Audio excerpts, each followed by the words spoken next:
Penyertaan-Mu sempurna, oh Tuhan. Ajaib perbuatan tangan-Mu dan perlindungan-Mu. Kau sertai aku, Kau pimpin jalan hidupku. Ajaib perbuatan tangan dan perlindungan-Mu. Penyertaan-Mu sempurna, oh Tuhan. Ajaib perbuatan tangan dan perlindungan-Mu. Kau sertai aku, Kau pimpin jalan hidupku. Ajaib perbuatan tangan dan perlindunganmu. Kau besar dan ajaib Yesus. Hidupku diselamatkan, jiwaku dipulihkanmu. Kau besar dan ajaib Yesus. Sungguh ku bersyukur, sungguh ku bersyukur, Yesusku. Tiada henti-henti kami mengucap syukur Tuhan. Inilah pujian penyembahan kami bagimu. Penyertaan-Mu sempurna, oh Tuhan. Ajaib perbuatan tangan-Mu dan perlindungan-Mu. Engkau selalu sertai kami Tuhan. Kau sertai aku, Kau pimpin jalan hidupku. Ajaib perbuatan tangan dan perlindungan-Mu. Kau besar dan ajaib Yesus. Hidupku diselamatkan, jiwaku dipulihkanmu. Kau besar dan ajaib Yesus. Sungguh ku bersyukur, sungguh ku bersyukur. Kau besar dan ajaib Yesus.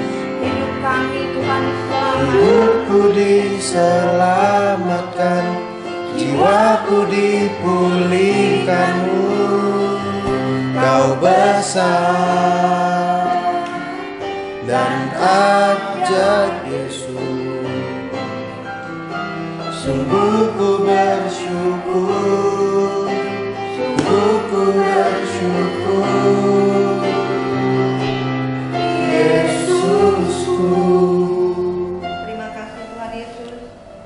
Pada kesempatan hari ini Tuhan, kami ada sebagaimana kami ada. Tuhan terus menyertai setiap langkah kaki kami.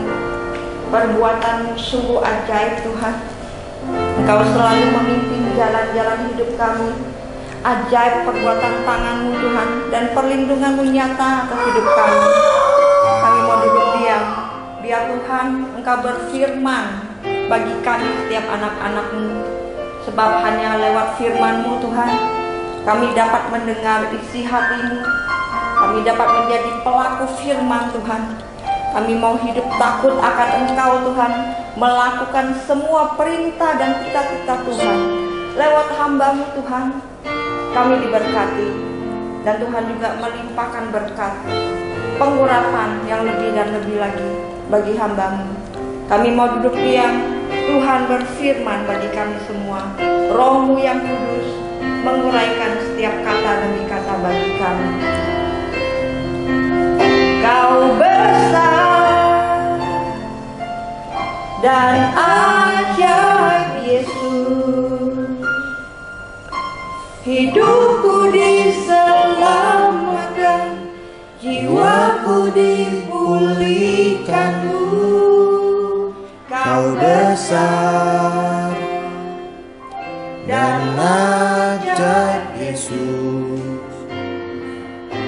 Sungguh ku bersyukur, sungguh ku bersyukur. Kau besar, Kau ajaib Yesus. Hidupku diselamatkan, jiwaku dipulihkanmu. Kau besar dan ajaib Yesus. Sungguh ku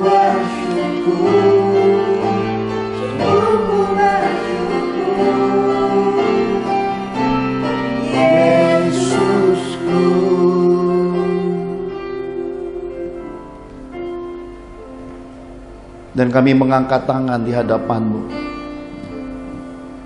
Kami beserta keluarga kami dan sisi keluarga kami, semua sidang jemaat Tuhan yang baik ada di tempat ini, di keluarga ini, di kediaman The Johan, yang ada di antara umat Tuhan di berbagai kota, pulau dan bangsa-bangsa yang ada mengangkat tangan saat ini.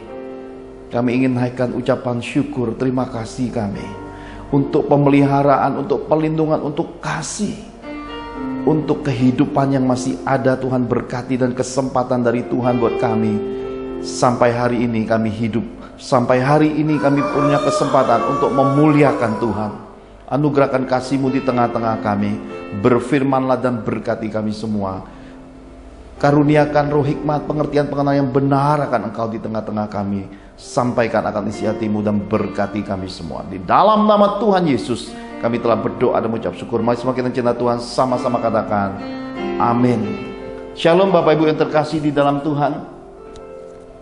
Minggu yang lalu kita sama-sama sudah melihat suatu keadaan kasat mata, invisible, suatu dimensi adikodrati, apa yang disebut dengan supranatural dalam kehidupan kerohanian kekristenan kita. Saya sudah gambarkan tentang ular putih yang memanifestasikan wujud seorang putri cantik. Cantiknya seperti apa? Saya menemukan barusan di depan rumah, ini adalah kelopak bunga lotus yang gugur. Baju yang dipakai putri ular putih itu seperti ini kira-kira, dengan rumbai-rumbai kepala, hiasannya sangat cantik. Tetapi segala kecantikannya ini pernah diperkatakan oleh kitab suci. Tuhan Yesus berkata, Tuhan mendandani bunga, cantik sekejap, sekejap akan layu dan terlupakan. Demikianlah kekayaan duniawi, segala kenikmatan duniawi, segala hal yang mengikat kita di dunia ini, sekejap akan pudar, sekejap akan terlupakan. Karena itulah mari kita cari kerajaan Allah dan kebenarannya, mencapai hidup yang kekal, kehidupan yang dijanjikan oleh Tuhan. Di tengah musim Natal yang luar biasa ini, tentu kita melihat keajaiban-keajaiban Tuhan. Ada banyak anak-anak rohani, ada banyak anak-anak Tuhan, keluarga-keluarga dalam Tuhan, ada banyak bangsawan surga mengikuti ibadah online ini dari berbagai kota, pulau dan bangsa. Salah satu yang datang dari tanah Papua mengirimkan sebuah video. Saya ingin tunjukkan videonya lebih dulu.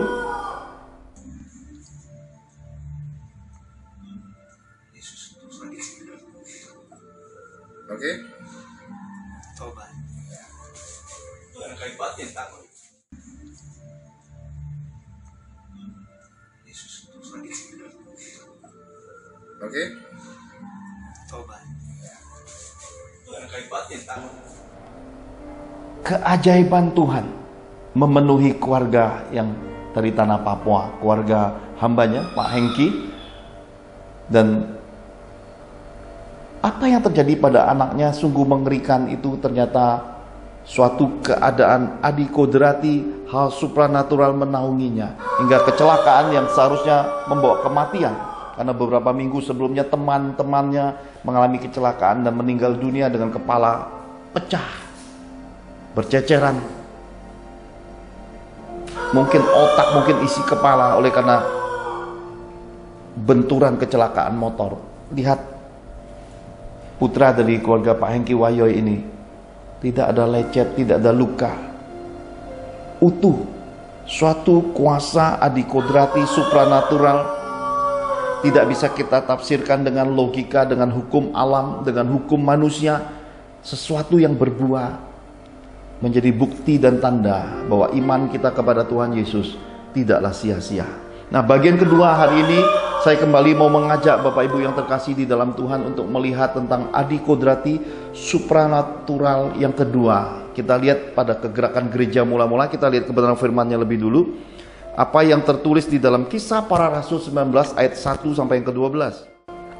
Kisah Para Rasul 19 ayat 1 sampai 12. Berikutnya Paulus di Efesus.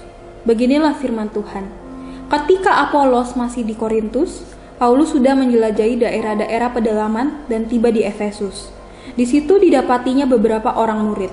Katanya kepada mereka, "Sudahkah kamu menerima Roh Kudus ketika kamu menjadi percaya?" Akan tetapi mereka menjawab dia, "Belum, bahkan kami belum pernah mendengar bahwa ada Roh Kudus." Lalu kata Paulus kepada mereka, "Kalau begitu, dengan baptisan manakah kamu telah dibaptis?" Jawab mereka, "Dengan baptisan Yohanes." Kata Paulus, baptisan Yohanes adalah pembaptisan orang yang telah bertobat, dan ia berkata kepada orang banyak bahwa mereka harus percaya kepada Dia yang datang kemudian daripadanya, yaitu Yesus. Ketika mereka mendengar hal itu, mereka memberi diri mereka dibaptis dalam nama Tuhan Yesus. Dan ketika Paulus menumpangkan tangan di atas mereka, turunlah Roh Kudus ke atas mereka, dan mulailah mereka berkata-kata dalam bahasa roh dan bernubuat. Jumlah mereka adalah kira-kira 12 orang. Selama 3 bulan Paulus mengunjungi rumah ibadat di situ dan mengajar dengan Ibrani. Oleh pemberitaannya, ia berusaha meyakinkan mereka tentang kerajaan Allah. Tetapi ada beberapa orang yang tegar hatinya. Mereka tidak mau diyakinkan, malahan mengumpat jalan Tuhan di depan orang banyak. Karena itu Paulus meninggalkan mereka dan memisahkan murid-muridnya dari mereka. Dan setiap hari berbicara di ruang kuliah Tiranus. Hal ini dilakukannya 2 tahun lamanya, sehingga semua penduduk Asia mendengar firman Tuhan, baik orang Yahudi maupun orang Yunani. Oleh Paulus, Allah mengadakan mujizat-mujizat yang luar biasa. Bahkan orang membawa patungan atau kain yang pernah dipakai oleh Paulus dan meletakkannya atas orang-orang sakit, maka lenyaplah penyakit mereka dan keluarlah roh jahat. Amin.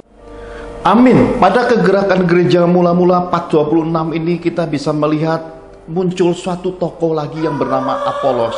Beberapa pasal ayat sebelumnya kalau kita baca, Apolos adalah satu tokoh yang sebenarnya satu chemistry dengan Paulus. Apolos adalah satu figur yang sebenarnya merupakan ciplakan dari Saulus sebelum menjadi Paulus. Antara Apolos dengan Paulus adalah sama-sama punya ciri khas sangat menguasai Taurat Tuhan. Mereka sangat saleh memahami kitab perjanjian lama. Dan kita sudah belajar minggu lalu, adikodrati supranatural pertama, muncul sepasang suami istri yang sehati sepakat dengan Paulus yang bernama Aquila dan Priscilla. 2 tokoh inilah yang menemukan Apolos ketika sedang berbicara nama Tuhan Yesus. Maka 2 tokoh ini menarik Apolos kemudian mulai memperdalam pengetahuannya tentang Yesus.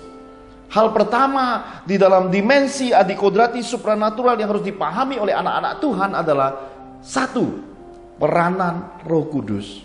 Semua pengetahuan kita, semua kesanggupan kita, semua kekuatan kita, semua kekayaan kita, kepunyaan kita tanpa peranan Roh Kudus is nothing. Tidak lengkap, kurang bermakna, kurang berarti. Karena sering kali saya juga sampaikan sebuah nasihat. Niat baik manusia saja tidak cukup. Kesalehan yang dibangun oleh rutinitas, niat baik dengan kerajinan pun tidak lengkap, tidak sempurna tanpa peranan Roh Kudus di dalam kehidupan ini. Bapak Ibu yang terkasih di dalam Tuhan, kita bisa melihat suatu gambaran yang jelas ketika Apolos masih di Korintus. Ini sudah bicara peranan. Ada Roh Kudus di dalam Apolos. Kitab suci memberi sebuah parameter Apolos yang sudah dipenuhi Roh Kudus oleh karena pelayanan Aquila dan Priscilla yang merupakan rekan sekerja Paulus yang sama-sama membuat tenda, yang sama-sama sevisi, punya tujuan untuk memuliakan Tuhan sepanjang hidup mereka ini. Apolos sudah mulai memapaki perjalanan pelayanan yang baru, bukan hanya sebatas tersurat, artinya kesanggupan membaca kitab suci, menghafal kitab suci, memahami kitab suci, mengajarkan kitab suci, tetapi Apolos sudah memasuki tahapan yang disempurnakan, yaitu pelayanan yang bersuara. Ada peranan Roh Kudus, ada suara Tuhan, ada kesanggupan di dalam dirinya yang sudah datang lewat kasih karunia Tuhan. Dia sudah sampai di pelayanan di tengah-tengah jemaat Korintus. Kita tahu bahwa di tengah-tengah jemaat Korintus lah kita bisa menemukan tentang karunia-karunia roh Karena dimensi karunia-karunia roh itu munculnya pada dimensi jemaat di Korintus. Dan kita bisa melihat ketika Apolos di Korintus, Paulus sudah menjelajahi daerah-daerah pedalaman dan tiba di Efesus. Paulus sudah berjalan dalam peranan Roh Kudus yang lebih luas, lebih besar. Kenapa?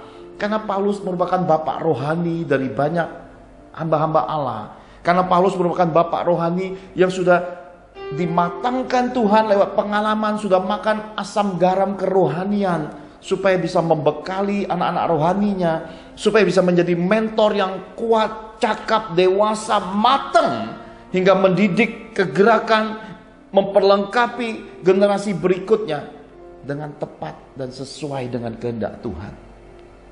Lewat peranan Roh Kudus inilah kita harus memahami kekristenan ini tidak boleh salah pilih mentor rohani.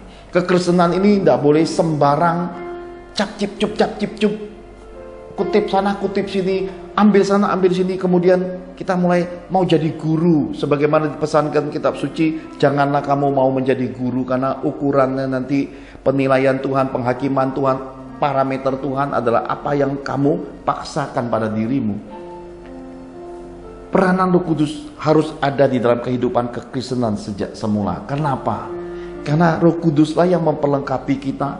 Roh Kuduslah yang menyempurnakan kekristenan kita. Roh Kuduslah yang memperbaharui tabiat, karakter, sifat manusia lama kita ditanggalkan dan manusia roh mulai menguasai kita. Kita mulai meninggalkan semua perbuatan dosa.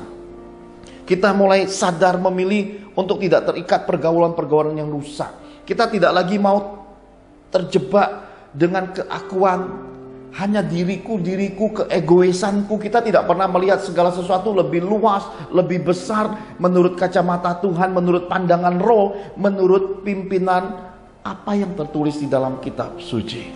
Semua pikiran-pikiran sempit kita akan digantikan dengan pikiran-pikiran perasaan dari Tuhan Yesus, hingga kita melihat segala hal lebih besar, luas, hingga kita bisa menjadi anak-anak Kristus, anak-anak terang yang taat. Kesalehan yang diperlengkapi dengan ketaatan. Karena ada banyak kali di dalam kehidupan ini kita menemukan kesalehan itu hanya sebatas daging, tidak mencapai jiwa dan roh. Karena itulah banyak kita temukan di dalam kehidupan sehari-hari, di dalam kehidupan kerohanian ini, orang pintar berkata-kata firman Tuhan, pintar berkata-kata kerohanian, perbuatannya nol.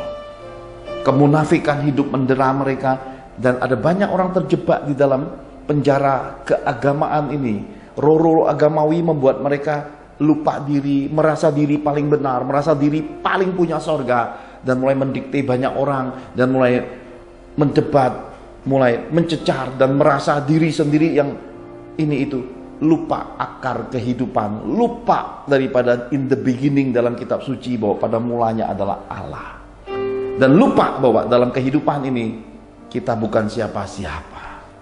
Israel yang dipilih secara lahiriah tiba-tiba ditransformasi oleh kehadiran Tuhan Yesus, oleh karena ada banyak kegagalan, ada banyak hal yang mendukakan, ada banyak hal yang tidak sesuai dengan kehendak Tuhan. Yesus lahir, Natal datang, Christmas is coming, Tuhan hadir dan lahir di hidup kita. Kita memberi diri dibaptis menjadi anak-anaknya, kita dibentuk ulang, kita dikreasi ulang oleh Roh, diperlengkapi lagi, hingga pada akhirnya kita bisa melihat sesuatu yang baru ada di dalam hidup kita. Semua perbuatan dusta, kebohongan, kepalsuan kita tinggalkan. Semua keinginan-keinginan daging, semua hal-hal yang disebut dengan pesta pora, hawa nafsu, semua hal yang disebut dengan kejahatan, pelanggaran firman, pelanggaran hukum-hukum pemerintahan, semuanya kita sadari dan kita mulai singkirkan dari hidup kita. Kita memilih hidup berkualitas, jujur, berintegritas. Dan di dalam peranan Roh Kudus kita mulai belajar hidup takut akan Tuhan, mentaati hukum-hukum Tuhan, melakukan semua perintah Tuhan, kewajiban kita di dalam keagamaan kita. Semua kita lakukan dengan kesadaran, bukan paksaan. Dan kita tidak lagi tersandung oleh oknum-oknum rohani, oleh hamba-hamba Allah yang terjatuh. Semua urusan mereka dengan Tuhan. Kita pribadi harus berhadapan dengan Tuhan. Maka kehidupan keagamaan ini harus sepenuhnya dipenuhi, difilter, dan diparameterkan dengan kitab suci dan Roh Kudusnya. Tersurat dan bersuara adalah bicara tentang kitab suci dan Roh Kudus. Peranan inilah yang Tuhan pesankan pada kesempatan ini. Supranatural adikodrati ini ada peranan Roh Kudus. Nah, saya tidak akan menjabarkan secara mendalam lagi tentang Roh Kudus karena ada banyak serial-serial khotbah online semasa pandemi ini sudah Tuhan nyatakan kepada kita, bahkan termasuk kuasa-kuasa kegelapan yang disembah pada masa-masa kejatuhan bangsa Israel, bangsa pilihan Tuhan, sudah ada banyak sekali dijabarkan. Saya ingin mengajak melihat dimensi peranan Roh Kudus pada perjanjian lama, sesuatu yang dimulai dengan pilihan. Ketika proses pematangan pendewasaan menuju kasih karunia yang sempurna, sesuatu terjadi. Sesuatu yang terjadi inilah saya mau ajak Bapak Ibu melihatnya secara jelas. Mari kita lihat sama-sama di dalam peranan Roh Kudus di dalam Yesaya 63 ayat 7 sampai yang ke-10. Yesaya 63 ayat 7 sampai 10. Aku hendak menyebut-nyebut perbuatan kasih setia Tuhan, perbuatan Tuhan yang masyhur, sesuai dengan segala yang dilakukan Tuhan kepada kita, dan kebajikan yang besar kepada kaum Israel yang dilakukannya kepada mereka sesuai dengan kasih sayangnya dan sesuai dengan kasih setianya yang besar. Bukankah ia berfirman, sungguh merekalah umatku, anak-anak yang tidak akan berlaku curang, maka ia menjadi juru selamat mereka dalam segala kesesakan mereka. Bukan seorang duta atau utusan, melainkan ia sendirilah yang menyelamatkan mereka. Dialah yang menebus mereka dalam kasih-Nya dan belas kasihan-Nya.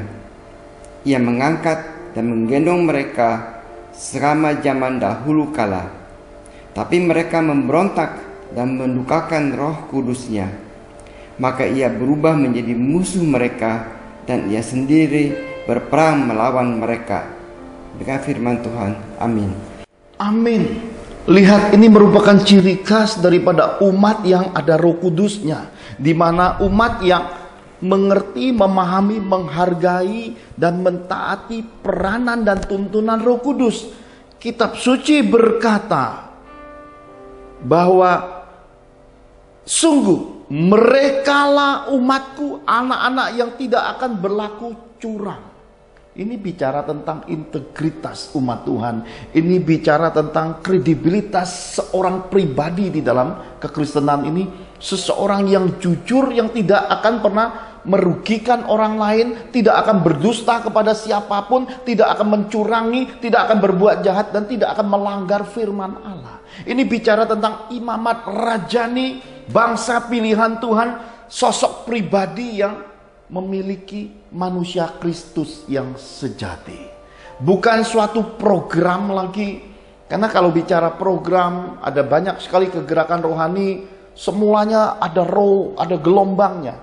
Dan ini sudah saya amati dan diajarkan Tuhan kepada saya semasa dari zaman Rasul Iman, yaitu Smith Wigglesworth.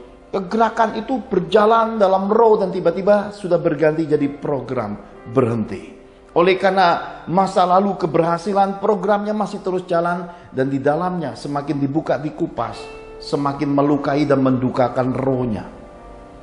Banyak program-program rohani, banyak sekali tips-tips rohani yang setelah dibuka, disingkapkan lebih detail dan lebih seksama kita amati, semuanya sudah tidak ada rohnya.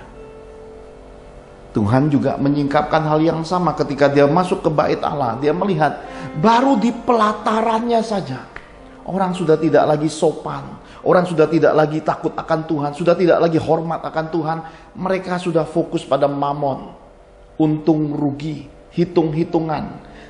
Pokoknya jual, ya. Bahkan mungkin sudah mulai jual dan menekan harga yang mahal kepada semua orang-orang rohani yang pada saat itu berkumpul di Yerusalem. Maka Yesus mengambil sebuah cambuk, menjungkir balikannya dan berkata, kamu telah menjadikan rumah Bapakku sarang penyamun. Sebab rumah Bapakku akan disebut rumah doa segala bangsa. Marilah hari ini umat Tuhan, hamba-hamba Allah, semua orang-orang Kristen mulai memahami kemurnian sangat penting di dalam kekristenan. Jangan sampai terjadi propaganda, Jangan sampai terjadi program-program yang di dalamnya bahkan kita balut, kita topengi, kita hiasi dengan yang disebut dengan kegiatan sosial, amal kemanusiaan di dalamnya hanya untuk memperkaya kantong sendiri, menimbun harta ngengat dan berkarat. Dan ingatlah satu kali cambuk Yesus pasti datang menjungkir balikkan semuanya. Karena semuanya harus kembali menjadi rumah doa. Semuanya harus menjadi mezbah persembahan, mezbah harum, mezbah yang murni bagi Bapa di sorga. Janganlah sampai di dalam kekristenan ini kita berpikir, aku rajin bayar persepuluhan loh ya, aku rajin berbuat amal loh ya, aku sudah lakukan semua kegiatan, bahkan aku sudah seminggu 7 kali, aku rajin loh. Untuk apa? Untuk melayani Tuhan, untuk kerja di organisasi, aktivitas, melayani secara fisik. Nanti dulu. Semua itu tidak menjamin hidup takut akan Tuhan ada di dalam dirimu. Semua itu tidak menjamin bahwa keluargamu akan fine-fine. Minyak kudus jatuhnya dari atas. Dikatakan kitab suci, kerukunan mendasarinya. Ketika turun dan meleleh ke janggut, janggut adalah kehormatan imam. Dan ketika meleleh bahkan masuk ke jubah-jubah, jubah bicara urapan peranan Roh Kudus sampai ke perbuatan hidup kita, itu baru ada berkat yang dialirkan. Dan datangnya berkat itu lewat Gunung Hermon, gunung yang ada musim-musimnya. Pada musim salju tidak bisa dinaiki, pada musim salju tidak semua orang bisa ada di atasnya. Tapi ketika salju mencair, air itu jadi berkat, air yang jernih mengalir sampai ke sungai Yordan. Pada kesempatan yang berbahagia, pada kesempatan yang Tuhan percayakan, keluarga De Johan sudah menginjakkan kakinya di Mount Hermon. Saya berdoa kesempatan berikutnya ketika pandemi mereda, saya bisa lagi menginjakkan kaki di sana untuk melihat kebesaran keagungan Tuhan. Ada keindahan yang sulit dilukiskan.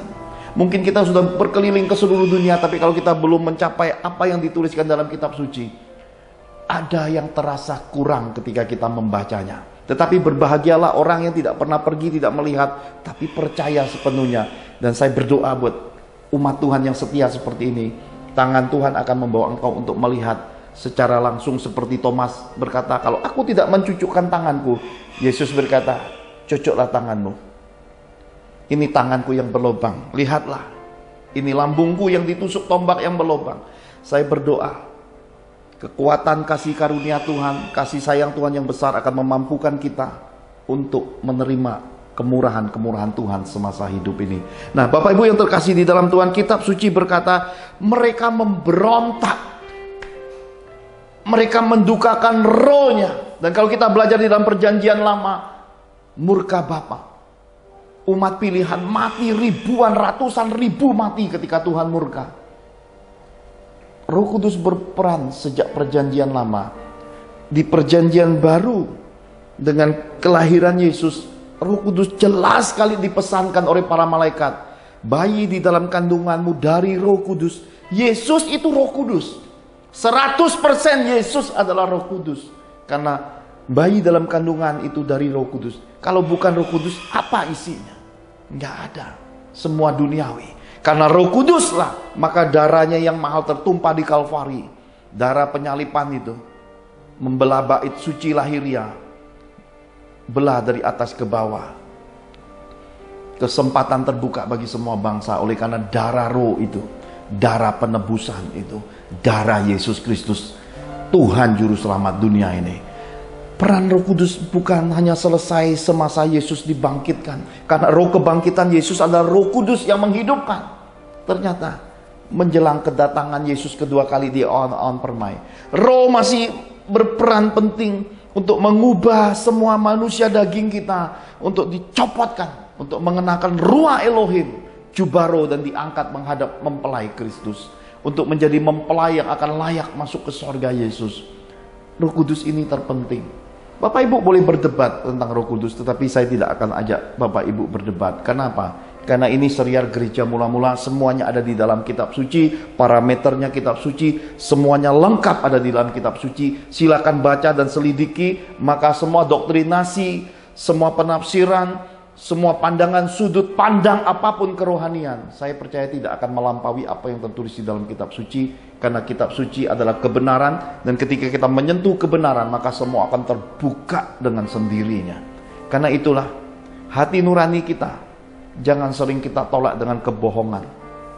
Hati nurani kita jangan kita kotori dengan perkataan-perkataan kotor, perkataan-perkataan yang mengandung sisi kegelapan, mencuri, menganggap semua pencurian dan kebohongan dengan keuntungan, harta ngengat berkarat, kita anggap itu hidup. Hentikan semua itu. Biarkan hatimu, biarkan bait Tuhan di dalam dirimu itu kudus. Karena barang siapa yang mematikan bait Tuhan, mematikan rohnya, siapa yang bisa menyelamatkan dalam kehidupan? Karena itulah iblis disebut bapa segala dusta. Sadari kalau kita masih punya area hidup kita, iblis jadi bapa. Sudah selayaknya hari ini kita bersujud bertelut dan berkata, Tuhan, aku bertobat. Aku ingin kembali ke jalan kebenaran, ketulusan, kemurnian, kejujuran, kekudusan-Mu, kasih-Mu lingkupi aku. Dan biarkan aku hidup di dalam pimpinan Roh Kudus-Mu. Biarkan buah Roh-Ku yang dimanifestasikan Roh Kudus, buah Roh-Ku itu bermekaran seperti kelopak-kelopak bunga yang ada di dunia begitu indah. Akan lebih indah lagi ketika mekar lewat jiwaku, lewat kepribadianku, menyukakan hati Tuhan, membuat Tuhan tersenyum memandang mekarnya buah Roh di dalam hidupku. Haleluya. Nah, Bapak Ibu yang terkasih di dalam Tuhan, ini Tuhan pesankan. Supranatural Tuhan hanya bisa terjadi apabila Roh Kudus berperan penting di dalam hidup kita. Kita mengutamakan tuntunan Roh Kudus, kita mentaati pimpinan Roh Kudus, dan semua diparameterkan firman. Kita hidup sebagai anak-anak Tuhan yang taat, hidup beriman, yang hidup menjadi pelaku firman. Bagian yang kedua, kita lihat sama-sama kembali, kita mengulang apa yang tertulis di dalam Kisah Para Rasul 19 tadi. Kita lihat ayat 9 sampai ke 10. Tertulis seperti ini. Tetapi ada beberapa orang yang tegar hatinya, mereka tidak mau diyakini, malahan mengumpat jalan Tuhan di depan orang banyak. Karena itu Paulus meninggalkan mereka dan memisahkan murid-muridnya dari mereka, dan setiap hari berbicara di ruang kuliah Tiranus. Hal ini dilakukannya 2 tahun lamanya, sehingga semua penduduk Asia mendengar firman Tuhan, baik orang Yahudi maupun orang Yunani. Yang kedua, bicara tentang urapan Tuhan. Ketika terjadi pembagian arus, pembagian kelompok, terjadi pertentangan persisiran rohani, Paulus memisahkan murid-murid. Ini pesan penting Tuhan bagi kita yang hidup di generasi akhir ini. Apakah engkau masih terus bergaul dengan pergaulannya rusak? Apakah engkau terus membiarkan dirimu dipengaruhi orang-orang dunia ini? Sibuk, terikat, main game, tabiat jadi buruk, gampang marah, gampang tersinggung, tidak bisa diajak bicara. Apakah engkau masih terjebak di dalam kebiasaan duniawi yang disodorkan? Lihat aja semua isinya. Coba buka hatimu, buka matamu, lihat apa yang dunia buat adalah daya tarik untuk mengejar keuntungan mamon. Medsos, tektok, isinya gambarannya cuma daging yang dipamerkan. Semua itu lahiriah yang dipamerkan, joget-joget. Munculnya seperti generasi Wonder Woman, celana dalamnya dimunculkan, yang nggak pakai sesuatu yang sopan dan auratnya dimunculkan.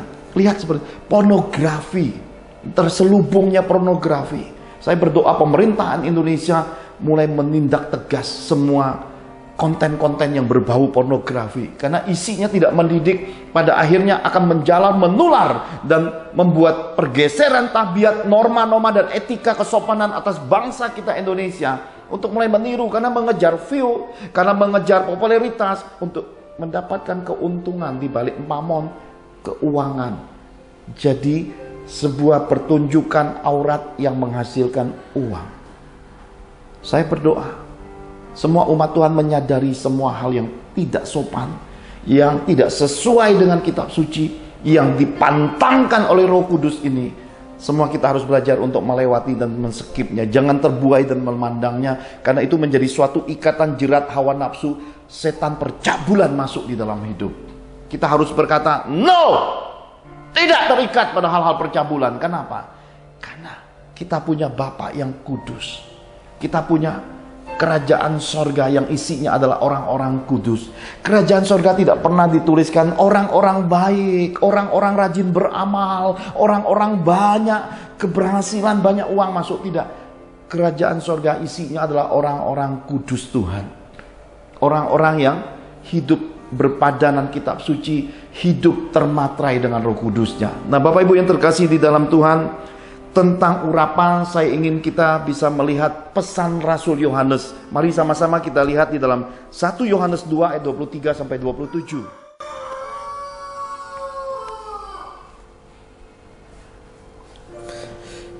1 Yohanes 2 ayat 23 sampai yang ke-27. Sebab barang siapa menyangkal anak, ia juga tidak memiliki bapa. Barang siapa mengaku anak, ia juga memiliki bapa.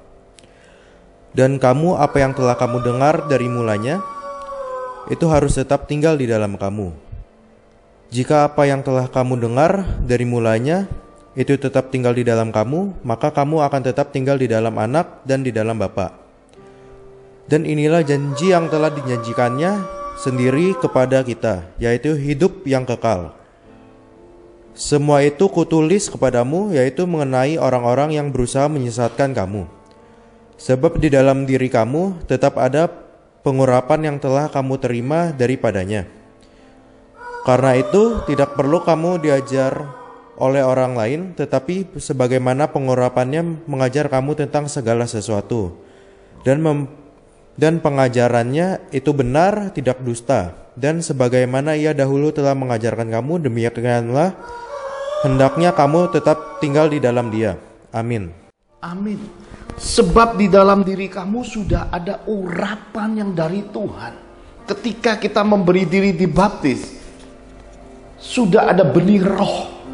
Roh pertobatan, roh kasih mula-mula Yesus itu di dalam diri kita.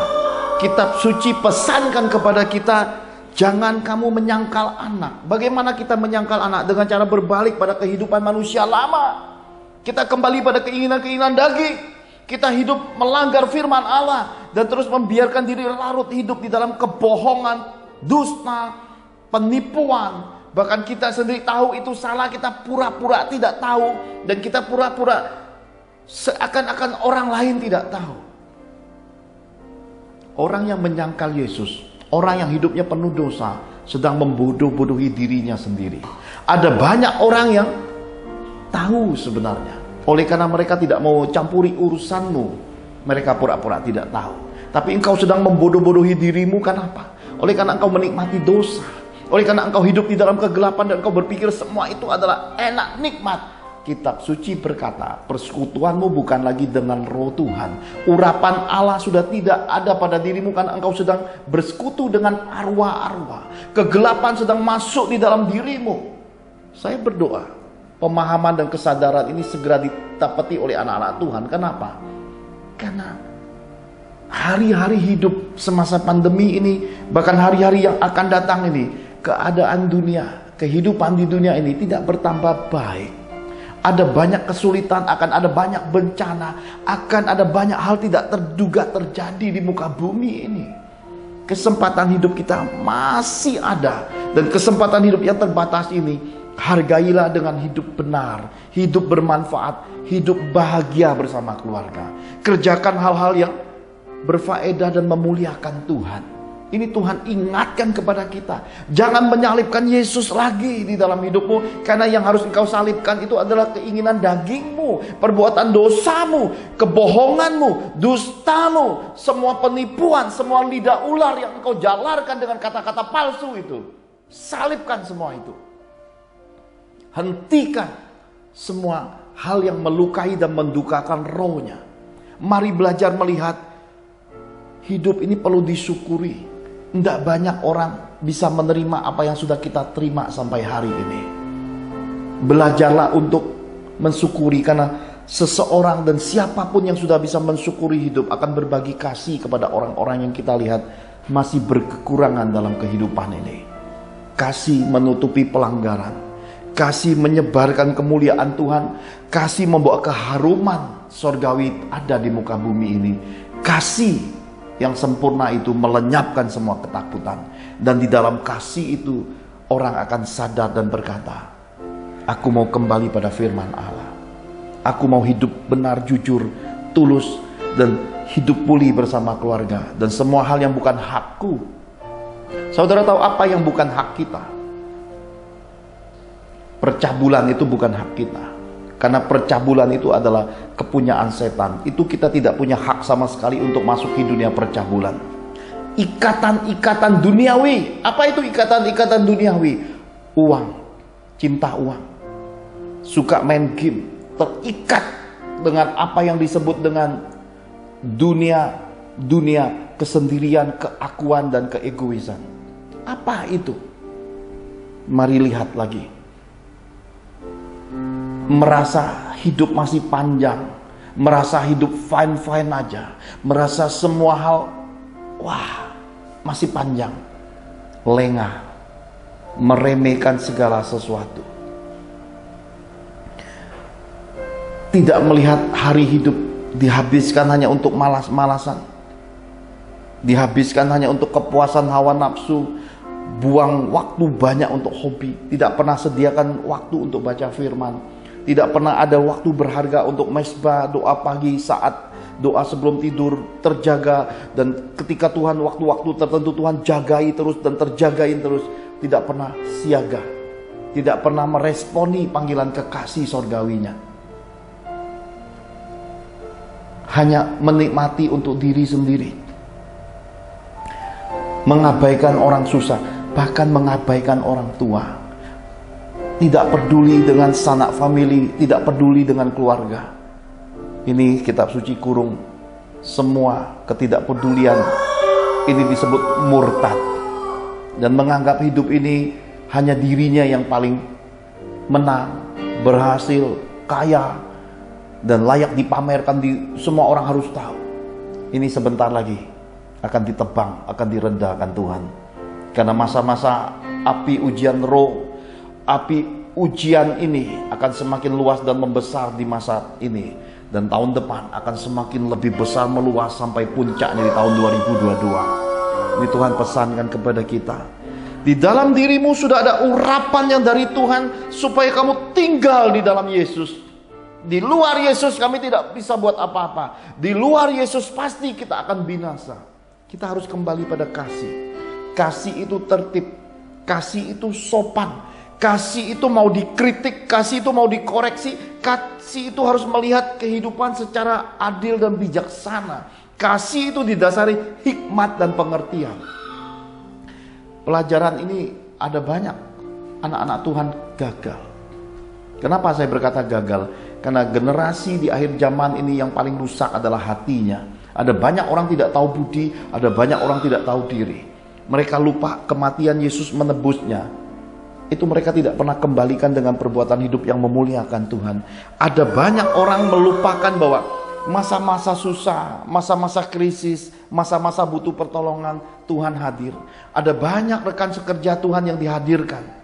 Ketika mereka dipulihkan, ketika mereka menerima berkat, dipercayakan sedikit uang, mereka abaikan, mereka tinggalkan, mereka lupakan semuanya. Generasi seperti ini terhilang dan tidak pernah akan bisa memahami pelajaran. Nyala engkau iblis, ini pelajaran paling bagus untuk pembentukan karakter manusia Kristus, mendewasakan seseorang. Petrus yang dikatakan nyala engkau iblis ditunjuk dengan jari Yesus, jari Nabi. Rabi yang penuh urapan Nabi ini berkata nyala engkau iblis, dituding dengan jelas. Petrus tidak marah tersinggung lalu berkata aku pindah gereja ya, aku pergi aja deh, gak enak ini. Petrus tidak memilih dan berkata aku stopkan persepuluhan ya, sorry aku dapat pesan Tuhan, Tuhan sudah berfirman, aku gak di sini tempatnya. Dasar generasi kerupuk, melempem kena angin dan menciut kena air. Baru kena angin roh sedikit, kena air pencucian Tuhan, langsung melempem. Hentikan generasi kerupuk-kerupuk Indonesia ini. Marilah jadi generasi yang dapat dibentuk jadi manusia Kristus yang sejati. Mari jadilah gereja manusia-manusia Kristus yang jadi berkat bagi bangsa kita ini, bagi keluargamu, bagi banyak orang di muka bumi. Marilah hari ini mulai masuki manusia Kristus yang sesungguhnya dibentuk, diproses, dan berkata, aku memang layak dikoreksi, aku memang layak ditegur, aku memang layak untuk disesat Tuhan. Karena kesalahanku, pelanggaranku, perbuatanku berulang-ulang terjadi, dan semua ini mendukakan rohnya. Dan aku hari ini menyadari sepenuhnya, aku sedang menimbun murka Allah dalam hidupku. Oleh karena besar kasih Tuhan, oleh karena panjang sabarnya Dia menghardik aku, sudah waktunya hatiku ini untuk mulai menerima roh koreksi.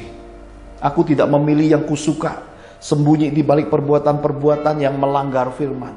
Aku harus belajar untuk muncul dan berkata, ini aku. Semua hal yang tidak ada lagi terangnya, sudah waktunya aku singkirkan. Apapun yang mengikat, yang menghalangi kebahagiaan keluarga, apapun yang menghalangi aku untuk hidup takut dan taat akan Tuhan, apapun ikatan di dunia ini yang aku tahu suatu hari tidak bisa aku bawa ketika aku sampai ke rumah Bapa, harus perlahan dengan keyakinan penuh, dengan komitmen dan kesadaran untuk dilepaskan dan ditanggalkan dalam hidup. Manusia-manusia Kristus yang merdeka dan dewasalah yang punya kesempatan untuk menghadap Hakim segala hakim, Yesus Kristus Tuhan. Dan orang-orang seperti Petrus berkali-kali buat salah. Rasul besar yang merupakan rasul iman, yang hari ini semua orang setiap berdoa beriman, nabur mau nuai yang besar. Bahkan yang tidak nabur pun pengen nuai yang besar. Bahkan yang bukan menjadi pelaku firman pun ingin masuk di sorga, duduk di sebelah kanan Tuhan. Bahkan ada banyak orang yang hidupnya bejat, pengetahuan rohaninya besar, dan merasa semua orang harus mengakui bahwa dia paling karib dengan Yesus. Silakan sekarepmu, sesuka-sukamu lah. Lakukan saja. Karena suatu masa kesempatan itu tidak akan pernah terbuka lagi. Karena ketika Petrus membuat kesalahan terbesar, ketika dia didesak bukan oleh diri dia tapi oleh desakan. Ayo tinggalkan, kamu ini nggak layak untuk mati karena ini terlalu konyol, ayo biarkan. Ya. Sebagaimana ketika keluarga De Johan mengalami kecelakaan maut, ada banyak tawaran kebaikan. Kami sewakan mobil, kami begini, kami bantu begini. Ketika saya sujud bertelut, Tuhan berkata, sepikan, sunyikan hidupmu dan keluargamu untuk masa ini menantikan aku. Saya menolak semua kebaikan. Akan nampak tidak tahu diri, akan nampak sombong rohani, akan nampak aneh dan ganjil. Tetapi itulah konsekuensi iman bertahan, dan buahnya akan menentukan siapa kita di dalam kehidupan. Saya berkata, Allahku, Allahku akan memelihara hidupku di dalam kuasa kasih, damai, sejahtera, sukacita yang dari Tuhan Yesus. Allahku, Allahku akan menyediakan segala yang ku perlu. El Shaddai, El Shaddai, Dia akan datang dan menyediakan semua yang ku butuh. Semua yang iblis rebut di dalam hidupku akan Tuhan kembalikan. Dengan kecelakaan maut keluarga De Johan, Tuhan mengembalikan ganda porsinya. Bukan lagi double tapi triple. Maka ketika masuki keluarga De Johan, di kediaman De Johan, pintu pagar dibuka, akan terdengar Shalom TV, Shalom triple blessing. Anda diberkati ketika Anda menginjakkan kakimu di kediaman De Johan, karena didasarinya segala kehidupan ini adalah iman, kasih, pengharapan yang tulus di dalam Kristus. Dan oleh karena kecelakaan itu, beberapa minggu sebelumnya kita juga mendengar kecelakaan sampai ada artis meninggal dunia, ada yang satu keluarga terpental dari mobil. Pada suatu kesempatan, oleh kuasa Tuhan yang besar, Tuhan berkata pada saya, di tempat kecelakaan itu alam rohnya kunci semua supaya tidak lagi menyentuh anak-anak Tuhan.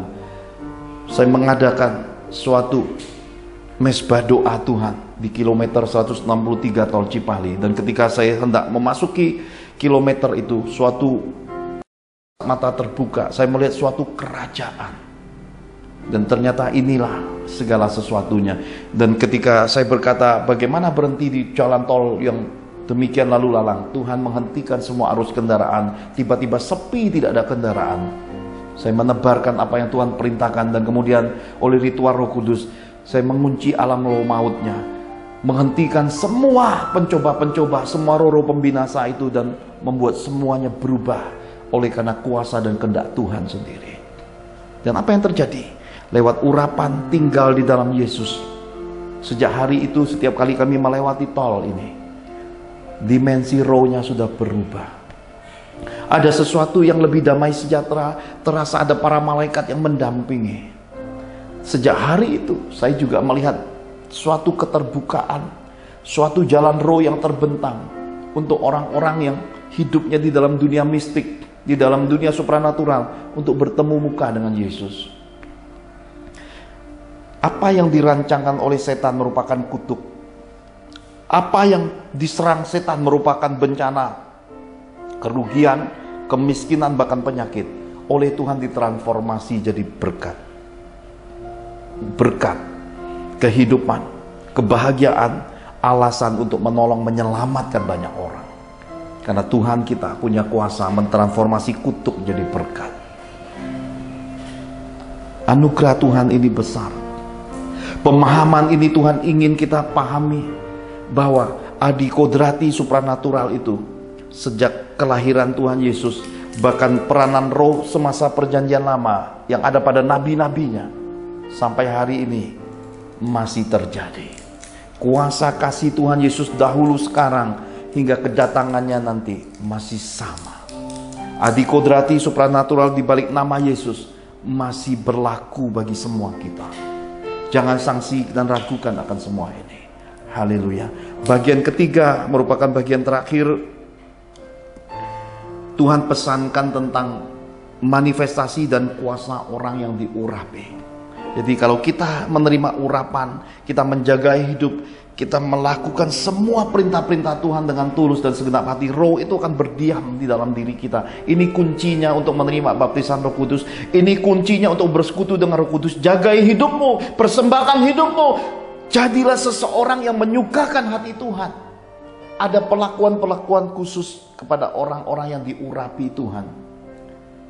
Salah satu tanda inilah memenangkan pertarungan cinta di dalam hidup saya kepada Mama Rehwel dan Serat semasa mudanya.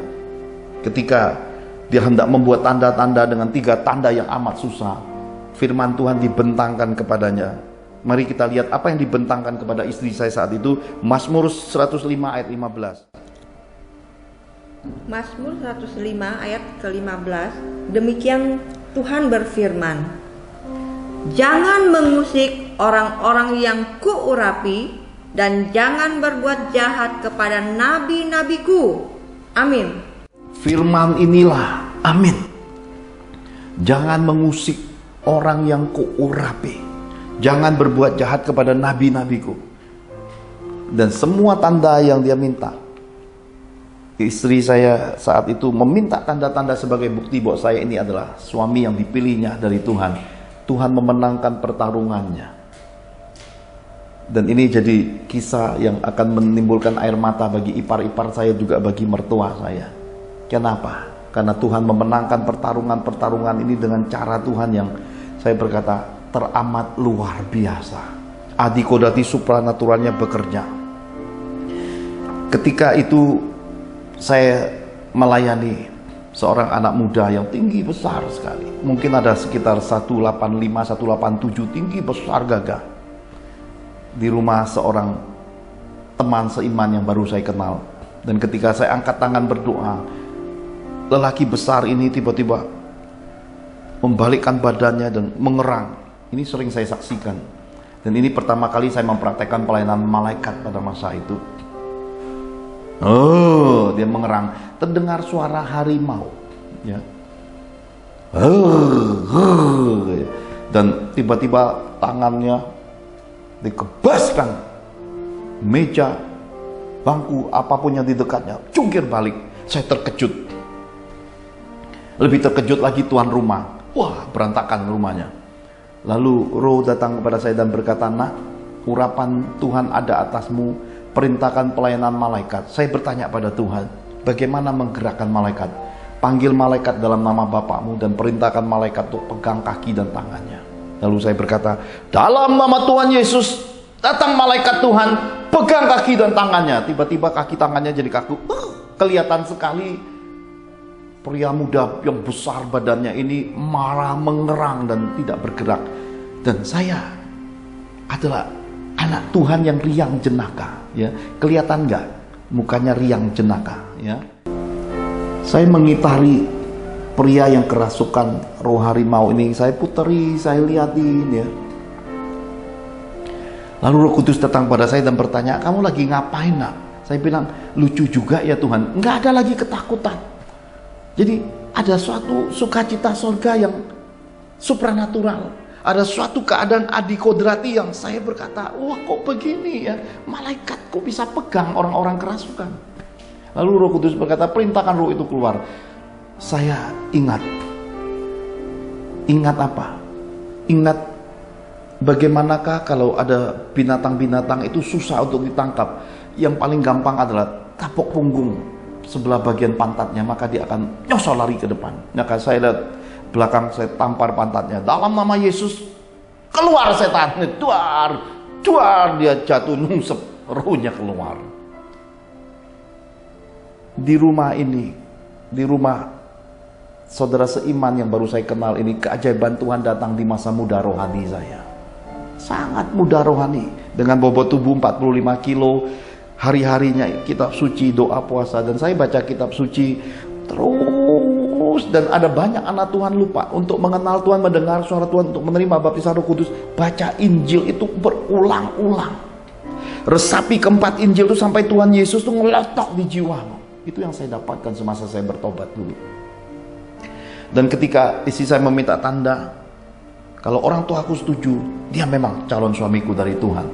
Papa mama mertua tiba-tiba datang, dan saya dipanggil calon istri, datang menghadap calon mertua. Saya nggak punya apa-apa, bagaimana datangnya? Sekolah di sekolah pelayanan misi Betani aja naiknya seri 320, 3 di depan, 20 di belakang, bau keringat, bau ketek semua. Ini tiba-tiba harus menghadap calon mertua. Di tempat saya tadi melayani anak muda kerasukan manusia harimau itu, kerasukan roh harimau itu, tiba-tiba telepon saya pemilik rumahnya, lu lagi ngapain? Lagi santai, kesini main ke rumahku. Saya datang lagi ke sana, lalu lagi main ngobrol-ngobrol, lalu dia berkata begini, saya ini bingung, dititipi mobil. Memang dititipi mobil, iya, kan masih dipanasi. Kalau didiamin nanti kan akinya jadi tekor, lama-lama kan rusak. Oh, jadi masih dipakai mobilnya? Iya, tapi gua nggak ada gawean, mau kemana bingung. Nganter saya mau nggak? Emang kamu ada perlu? Ada. Ya sudah, saya nganter. Jadi saya dapat sopir, dapat mobil pinjaman, dan begitu dibuka covernya, itu adalah BMW. Nah, luar biasa. BMW biru itu disingkapkan, dan hari yang ditentukan saya berangkat naik BMW, pakai sopir teman saudara seiman yang baru kenal ini. Dia berkata, aku nggak masuk, aku tunggu di mobil, kamu masuk aja. Jadi saya masuk seorang diri. Itulah kisah penaklukan Papa Rehwel dan Papa William, Papa Rohani Ricci, di dalam percintaan adikodrati supranatural. Waktu calon mertua saya ini, mungkin Opung bisa ngakak-ngakak kalau tahu. Tanya, datang naik apa? Naik mobil. Sama siapa? Diantar. Keren gak? BMW, ya. Bless my worship, berkati penyembahanku. Bless my worship, BMW. Berbahagialah yang naik BMW. Bless my worship. Sama-sama katakan, bless my worship. Keajaiban Tuhan ada. Dan saya ingat pesan yang sampai hari ini mungkin akan membuat Opung, mama mertua saya, menangis di usianya yang 80 tahun lebih. Dia selalu pesankan kepada saya, ingat pesan mama ini, satu hari kalau Tuhan pakai kamu, ingat pesan mama ini, tidak boleh sombong. Ini yang saya jaga sampai hari ini. suatu pesan nasihat roh, nasihat supranatural adikodrati saya jaga sebagai kekayaan dari mama mertua saya sampai hari ini. Tidak sombong, tidak takabur. Bahkan keluarga Melodia di Surabaya selalu berkata, ciri khas Pak Johan sederhana, diajak makan di emperan oke, bintang 5, bintang 7, bintang 9, bintang-bintang oke. Tidak pernah ngeluh, makan apapun, nikmati apapun, ketulusannya terasa, kesederhanaannya sangat memberkati, masih terjaga sampai usia begini. Saya berdoa Rehwel, Serat, nanti Richie sampai ke Inggris, semua ini masih ada di dalam hidup saya, turun akan jadi berkat bagi cucu-cucu yang akan lahir. Bahkan nanti sama Kohadi tahun depan sampai Kanada, saya minta izin untuk pemerintahan Kanada, saya pengen mancing di Niagara Falls ya. Bu Angel mau ikut? Rehwel, Serat sama Richie mau ikut? Kita melihat salju di Kanada. Inilah dreams, inilah perkataan yang kita pikir kadang-kadang biasa, tetapi semua hal yang kita anggap biasa bagi Tuhan itu istimewa.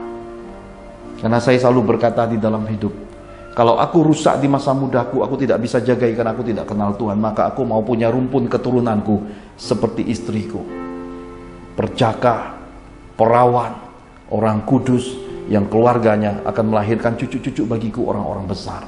Saya dapetin 3 anak hari ini, ada Rehwel, ada Richie, ada Serat yang hidupnya dijagai Tuhan. Itu biasa, tetapi bagi Tuhan itu istimewa. Karena itulah, mari pahami pesan Tuhan ini. Apa yang datang dari Tuhan harus mendasari hidup kita. God's will is everything. Kehendak Tuhan adalah segalanya, dan Tuhan perintahkan kita tinggal di dalam Dia. Hadirat dan urapan itu bermanifestasi, maka sapu tangan, maka apapun yang dipakai oleh Paulus, orang beriman pada Yesus menerapkannya dan berkata dalam nama Tuhan Yesus, Tuhan Paulus ini penyakit sembuh, sembuh. Pendarahan berhenti, berhenti. Pengalaman yang sama di dalam dunia pelayanan saya juga terjadi. Ada anak-anak Tuhan yang pendarahan hebat, kirim messenger, didoakan langsung berhenti. Ada orang-orang yang mengalami kelepasan ketika nonton video-video pelayanan Father's Miracle. Ada banyak keajaiban terjadi di mana-mana. Ada anak-anak Tuhan yang tiba-tiba mengalami penjebolan terobosan ekonomi. Oleh karena apa? Oleh karena 1-2 kalimat pesan Tuhan. Sebab yang di dalam diri kita, orang-orang yang diurapi Tuhan, manifestasi kuasa roh itu tiba-tiba bermanifestasi melampaui tulisan, surat, melampaui jarak, pulau, benua, lintas agama, lintas bahasa, lintas bangsa. Karena Tuhan yang kita sembah adalah pencipta semesta alam, kuasanya tak terbatas. Anugerah Tuhan ini Tuhan limpahkan bagi kita, dan sisa beberapa hari ke depan kita akan segera memasuki suasana Natal yang sesungguhnya. Mari kita dan sisi keluarga kita ambil keputusan sama-sama, apakah kita akan pasang pohon terang, apakah kita akan ambil waktu khusus bersama keluarga. Mungkin tidak potong ayam kalkun karena susah cari ayam kalkun di Indonesia, mungkin kita potong ayam kampung aja. Makanannya tidak penting, suasana keluarga berkumpul bersyukur di dalam Tuhannya, itu yang terpenting di dalam kehidupan.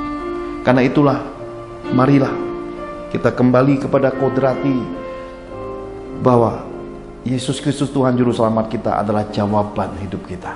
Kita akhiri ibadah ini, mari kita angkat kedua tangan kita. Pastor William Serat akan tutup dalam doa dan doa berkat-berkat Bapa Surgawi.